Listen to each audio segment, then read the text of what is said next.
নমস্কার বন্ধুরা, আজকে আমি বানিয়ে দেখাবো বাঁধাকপির মুইঠা পকোড়া বা চপ। প্রথমে বাঁধাকপি কেটে সামান্য নুন জলে ভাপিয়ে নেব। এরপর বাঁধাকপি ঠান্ডা হলে ভালোভাবে হাত দিয়ে চিপে চিপে জল বের করে নেব। এবারে এর মধ্যে একে একে দিয়ে দেব পেঁয়াজ কুচি, আদা কুচি, রসুন কুচি, লঙ্কা কুচি, আন্দাজ মতন বেসন, চালের গুঁড়ো 1 থেকে 1.5 চামচ কর্নফ্লাওয়ার।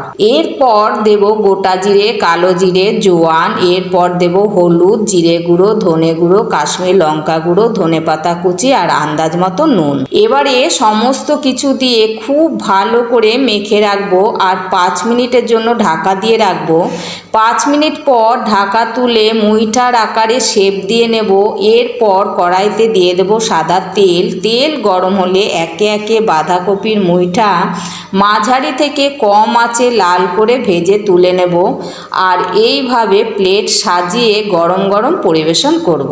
চাইলে চা বা কফির সাথেও পরিবেশন করতে পারেন। ধন্যবাদ।